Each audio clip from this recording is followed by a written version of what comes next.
all today, and Happy New Year, 2022. This is my first video for the 2022 period, and today we're going to talk about the latest property cooling measures in Singapore. I was in KL actually at the point in time, so there was visiting family and all that, so it's a bit tough to do the video then. But now I'm back in Singapore, and actually I found the time finally to make this video, which I think is important. And I give you a bit of my 2 cents on the outlook for Singapore market in 2022. So let us start as per usual with the introduction on myself.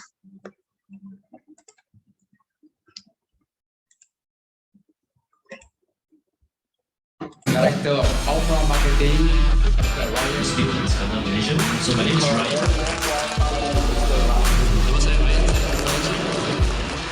6,000 incoming supply in Johor. This is I am writing a thank you for today's presentation on Skandar Malaysia. Okay, so my name is Ryan Khoo, and I'm a Malaysian. I'm a Singapore PR. I've been in Singapore since 2009. For those of you who first time watched my video, I'm a property agent. I'm a property investor. I'm an investor first. I've been investing since 2007. I bought and sold a lot of property on my own. I made my first pot of gold investing in real estate around maybe there's more than 10 years ago. I think 15 years ago. I think that was my first time I made a lot of money in real estate. I came to Singapore and I made money again in Singapore. And my most people tend to know me about through Iskandar Malaysia, because I was a big promoter of Iskandar Malaysia in the past 5-10 years. And of course, today I think that looks pretty bad in a sense, because Iskandar Malaysia, of course, has not done well in recent years as a property investment. But I have made money. I have lost money in Iskandar Malaysia properties. I mean, it depends on what you buy. And of course, I do talk a lot about Singapore real estate as well. I used to write articles in The Edge, Property Guru, iProperty about real estate investing. And yeah, so today I've done a YouTube video since last year, a number of YouTube videos, a YouTube channel to keep all this information on YouTube online. And I know many people are watching and subscribe and enjoy the videos. So let me start today's presentation. So today is about it's going to be a 30-minute presentation. I won't take it too long. Today is about the latest cooling measures, which came out on the 16th of December, 2022, and who I think are the winners and losers from this latest cooling measures. And of course, what does this mean for Singapore market and for 2022 onwards, right? So let's start. So the cooling measures came out. I put a very nice video of people pouring water, cool down the market, right? So for those of you who don't know, the Singapore property market has been on the absolute tear in 2021. I think they just came out the Q4 numbers recently, and I think Singapore condo prices went up about 10% this year. That's a lot. Yeah, that's a lot for 1 year. And I think the government is probably right to say that it's probably overheated and unsustainable a little bit, which is why the cooling measures came out. And the government actually did this very smart, very early to me, earlier than the last round of cooling measures. And this time they announced it pretty near to midnight, right? To avoid all those last minute people try to evade or escape the cooling measures. Last time they announced too early, people try to sign all the OTPs before midnight, right? But today, this time around, they announced it quite near to midnight, so you cannot really run. It's more or less effective next hour or so. So there are 3 components to the cooling measures, right? Nothing new in terms of new types of rules. They're all basically the same rules, just that they make it tighter, or the numbers are higher, right? You pay more, etc., or lower margin for financing, these kind of things, right? So there's no new mechanism per se. They're the same mechanisms, but the numbers are all higher. So 3 things: higher ABSD, which is the highest stamp duty you pay for subsequent properties; lower loan for if you buy HDB through HDB financing, okay? Of course you can take loan from HDB. And of course, TDSR, which is the total debt servicing ratio, how much loan you can borrow from the bank. They've also tightened the requirement there. So let me go through in detail. I mean, now it's already January. I think a lot of people may have read this already, but let me quickly go through what higher ABSD is. So if you look at it, right, at this chart over here, if you are a first-time property buyer, there's basically no change. Right? If you are a first-time property buyer, there's basically no change. It's all 0% still, whether you are, if you're Singaporean, right? Or even if you're PR, if you see the first-time property buyer is still 5%, right? Or 0% if you're Singaporean. Where it changes is in the second or third or subsequent properties, where you see generally across the board for they raise it quite a fair bit, at least 5%, some cases 10%, right? For PR, 10, 15% also even, okay? For if you buy second or third property. So basically, government is trying to make it a lot more cash required to pay for ABSD, for stamp duties, if you want to buy second or third property, right? First property, no change. Additional properties, more. The other guy who's hit pretty bad is actually foreigner, right? So if you are a foreigner, that means you are not Singaporean, not PR, you pay additional 10%. So 20% is already a very big number. Now they make it 30%. So, so 30%, and this is stamp duties, and you pay the government, you don't get it back, right? For any foreigner buying residential property in Singapore, don't care whether first, second, third, right? You pay 30% one shot. So this is basically limiting it to the ultra rich, right? Ultra rich foreigners who maybe don't mind to pay this kind of money, right? And then of course, entities, if you're using a company to buy, you pay ABSD of 35%, right? And if you are a housing developer, additional 5%. Right, if you're a housing developer, so 40% for housing developers. After this, why is it jialat? Stamp duty, not purchase price. This doesn't go into the purchase price of the property. All these are stamp duties which are burned, basically go to Singapore government. So Singapore government, of course, is a winner through more revenue, right? But I mean, that's out of the topic of here. But yeah, so this is number one.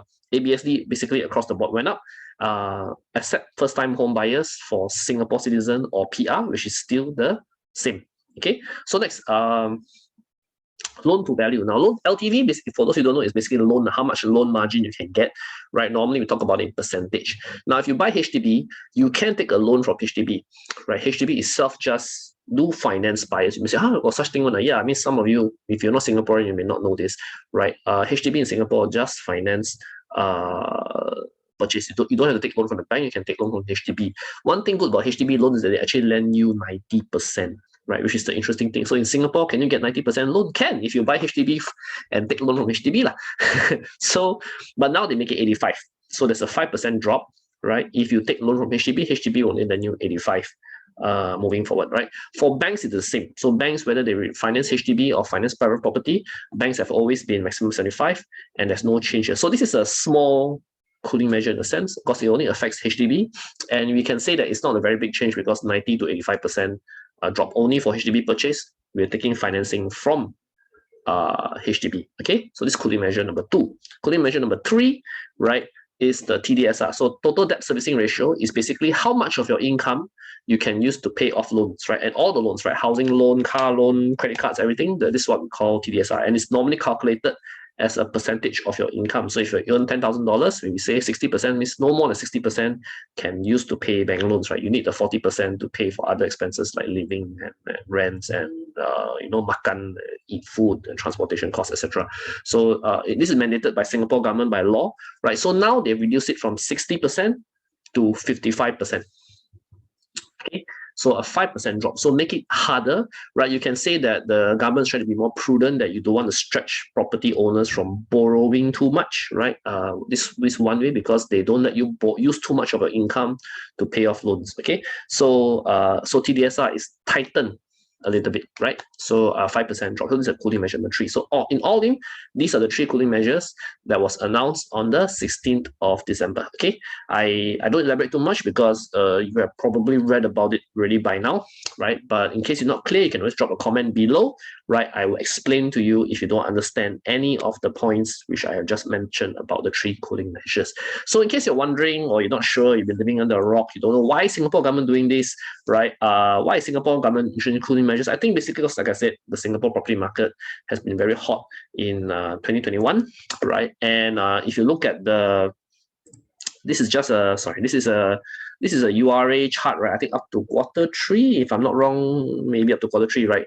I put it right, and you can see that private property prices have basically gone up, right? A fair bit, where you see my mouse is hovering here, right? In the past 1 year, right? As I mentioned, condo prices seems to have gone up about 10% last year alone, right? If you look at HDB prices have gone up quite a fair bit in this year, shoot up quite a bit. In a way, the index has recovered back to the previous peak of 2012, right? So it takes 10 years. So actually, HDB market, was in a down cycle for a while. I think many of you who live in Singapore may have heard this. a lot of people, I know I had some friends who bought around here as well, and the prices went down for a long time frame. Those days HDB, that what we had cash over valuation, you pay COV to buy HDB, and then for a long time there was no more COV because Singapore HDB prices went down. But now COV is back again, so if you're buying a HDB, likely you have to pay a COV, a cash over valuation. That means you pay a price higher than what the banks are valuing because asking prices are higher than before. So HDB prices have gone up as well. So I think, and you can see the increase is quite steep, yeah. So in a sense, you can say government feel that this unsustainable or too fast in too short a period of time, which is why cooling measures occurred, right? So government trying to cool down the market. So who are the winners and losers, right? Let's try and analyze it. Think back, right? It's been a couple of weeks, right? And gave some people some time to think, including myself. Who are the winners and losers from these cooling measures? Okay, number one, of course, what about the property developers? Property developers, I think, definitely are loser from this scenario, right? Anything that is cooling measure, of course, makes it more difficult for property developers to sell their property, right? Although I think there's some, I think including EC, there's probably below 20,000 units still available. Balance units unsold from Singapore in the past few years, although it's lower, it's in a way it's a low relatively speaking, but I think there's still some new launches yet to come in. So developers will have a harder time to sell. I think we saw some cases already recently. Perfect 10 gave some discounts to sell recently. Yeah, but of course, first and all, by far, property developers will have a harder time to sell. And of course, even if they want to en-bloc buy property, also harder now because they have to pay more ABSD to buy over property. So of course, just now there was a 35% ABSD, right, plus 5% for developer. That applied to developer if they want to buy property for en-bloc. So 40% ABSD for en-bloc is a lot lah. Okay, a lot. So definitely property developers are negatively impacted by this. Okay, next one, of course, by extension, property agencies are also affected because property agencies are the one that push sales for developers. So of course, it makes life more difficult for property agents, especially those who are project focused, right? If you're a project focused agent, you have been selling a lot of projects. I think life is more difficult for you now because definitely, at least for these few months, some buyers may hesitate a bit, wait and see attitude, right? So definitely property agents will be affected for this time frame, at least for the short time frame, right? Especially if you're doing project sales, right? Next, of course, foreign buyers. Now, foreign buyers, of course, also jialat lah, right? They are also obviously a loser from this impact because the ABSD has gone up 10%, right? I think there will still be some foreign buyers that will not be totally zero. But I mean, this year we were all expecting that with border reopening, right, foreign buyers will come back, right? But even if border reopening now, I think it's been counterbalanced by this new ABSD, high ABSD. So we may not see foreign buying come back in a big way, at least for the time being. Anyhow, border reopening also, in the sense, is sort of delayed. Although I know we have VTL, Singapore has VTL in many countries, but VTL generally tends to be for business travel. I mean, very important travel, family travel, right? I mean, you may not see enough medium category business travel that people come to buy properties and stuff. So that will still affect foreign buying to some extent, right? En-bloc, right? A number of projects in Singapore were trying to go en-bloc this year. Some were in en-bloc discussion. I think all the en-bloc now also all gone case. I mean, I don't know, gone case is maybe too strong a word, but definitely they will struggle with pricing.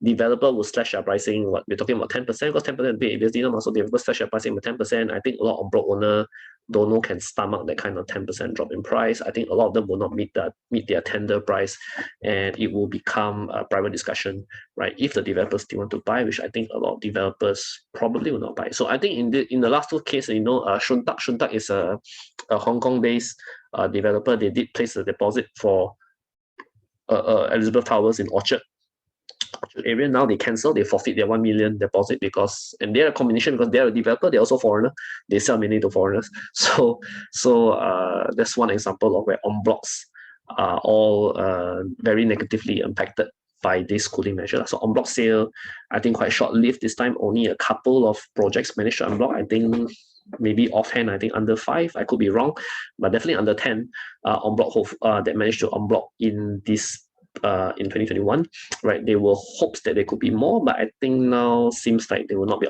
any new en-blocs due to the cooling measure, right? How about first-time home buyers? First-time home buyers, in a sense, is a winner, right? Because they are the least affected by these cooling measures, right?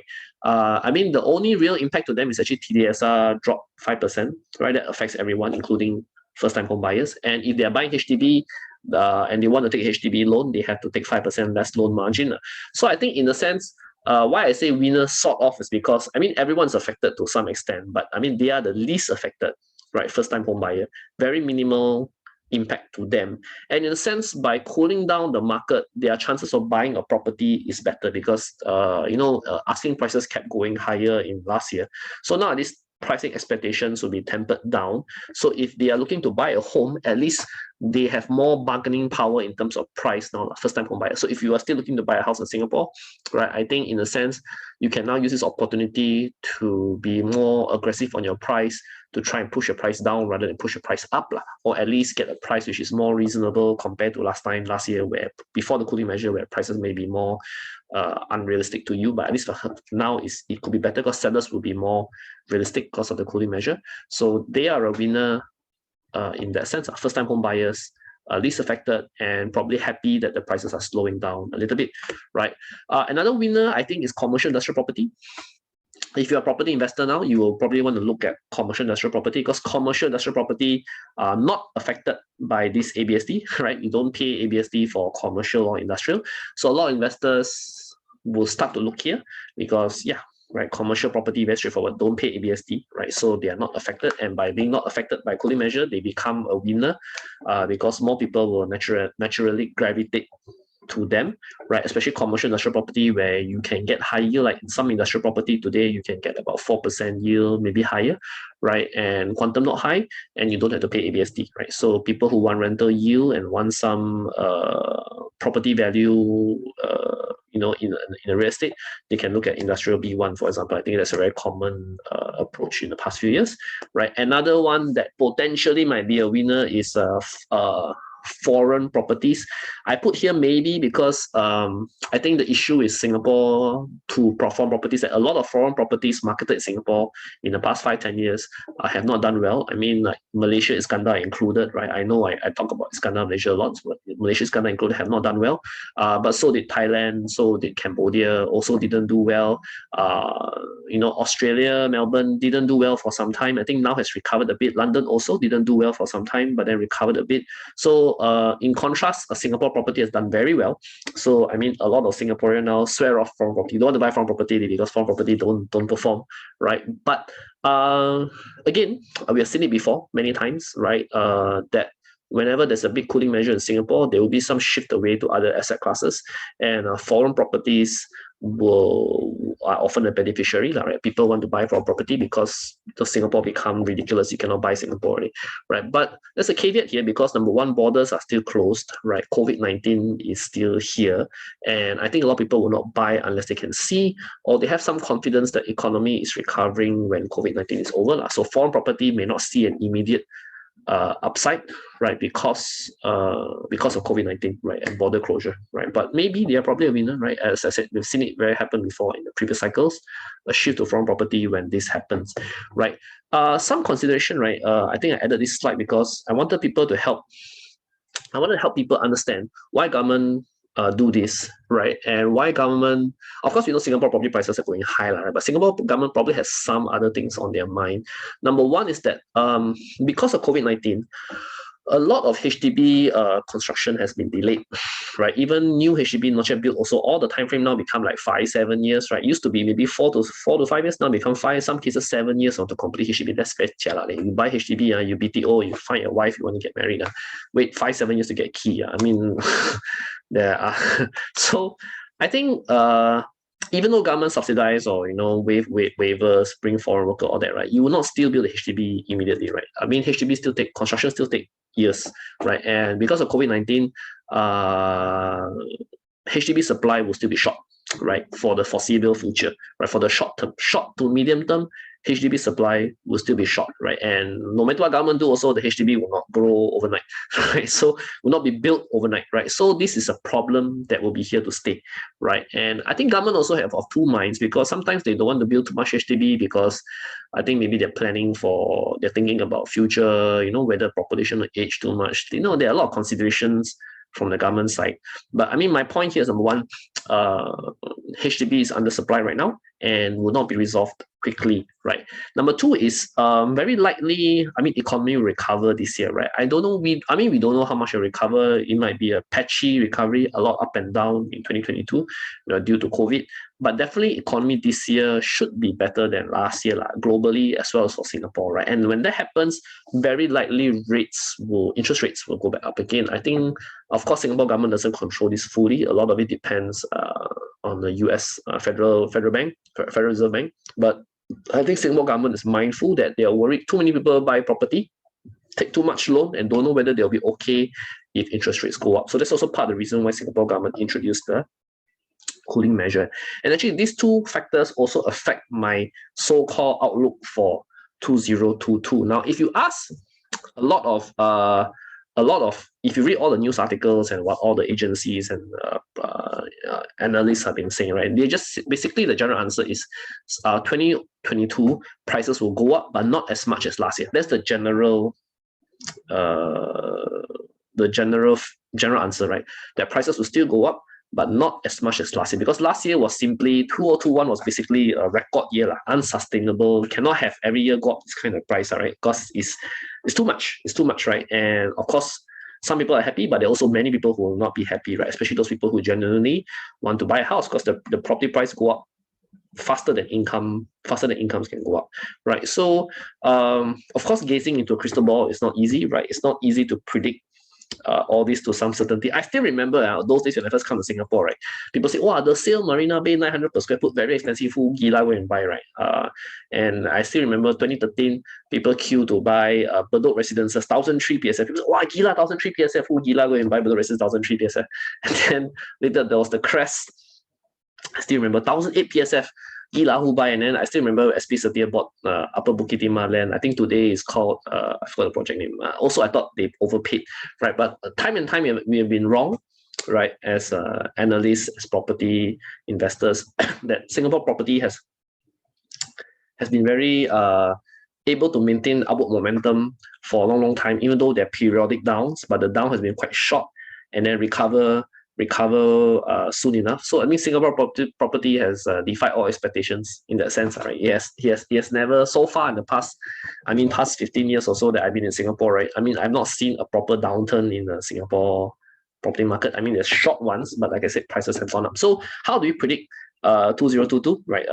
These are my 2 cents. Take it with a pinch of salt. I mean, there are some things I think will happen. Number one, I think HDB will still see upward momentum, right? If people say that Singapore prices will still go up, I think HDB quite clear will still go up, right? Because number one, as I mentioned earlier, HDB, there's an unsupply now created by construction delay due to COVID, right? And HDB is basic housing. People buy HDB to form family, to live, right? Very few people buy HDB to invest per se, okay? So HDB will see price increase because people need house, right? And COVID-19 construction delay is one. Of course, the need to work from home, and people are relooking at their housing, their space needs, because everybody's at home more now. So HDB prices will still be strong because of this. So to me, HDB will still go up, right? Again, probably it's not as much as last year, but it will still move up, right? And construction delay will not be resolved in the short term, right? And undersupply will not be resolved in the short term. So HDB will still see some kind of upward momentum. Even the cooling measures, the 90% drop to 85% for financing is not a big deal, right? And most people buy HDB are first-time home buyer, so they don't have to pay ABSD anyway. So HDB will still be strong in that sense, okay? So yeah, so that's the first thing I look at, right? Second thing is for private, logically resale will do better than new launch now, again for the same reasons, because people want to buy a house for own stay now. Anybody who's still buying property, the majority of people who are still buying property in 2022 this year will be buying for own use, right? And first time home buyer, right, or first property purchase, it means they could be selling and buying, right, but they still own one, right? First time property purchase in that sense, sell and buy, still own one, right?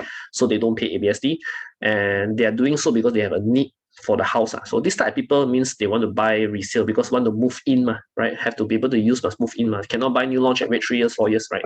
So resale will be stronger than new launch, right? Because new launch sometimes has a bigger proportion of investors, and investors now all gonna hantam by this ABSD, by the new cooling measure. So investor will pull back, right, and not buy new launch so much. But resale will perform better than new launch, right? I think this is quite logical, and I'll probably hold true in 2022. And because most people are buying for own use versus investment. So where will the investors go, right? So investors will probably go to okay, I'll talk about it here. Now, the other part is CCR will struggle, right? Core Central Region, because again, no foreigner, right? Foreigner buying will be muted again. Although some CCR launches did well previously, I think Canning Hill Piers did well recently, right? One example of a CCR that sold well, right? But generally speaking, CCR will still struggle, right? This year, I think, like I said earlier, a lot of people are hoping CCR will do well this year because border reopening. But now border reopening delayed because Omicron pushed everything by a few months now, and then now higher ABSD some more. So a lot of foreigners, I think, will also wait and see until they commit, right? Unless the foreigner damn rich, the 10% ABSD also pay, and you have people like that in Singapore, right? We all as agents, we all like to use kind of stories, right? People buy penthouse, pay 30, 40 million, 70 million, don't care, pay ABSD also pay because are really very rich, right? So those kind of will never mind. But I'm talking about those 2 million, 3 million properties, right? Where foreigner buy one, I think they are maybe going to wait for some clarity, right? Even the rich Hong Konger like Shun Tak Holdings, right, pull back. So what more the retail buyers for property? So CCR will continue to struggle for a while. I think if you notice in the past few years, CCR prices, the gap between CCR and RCR has what do you call it?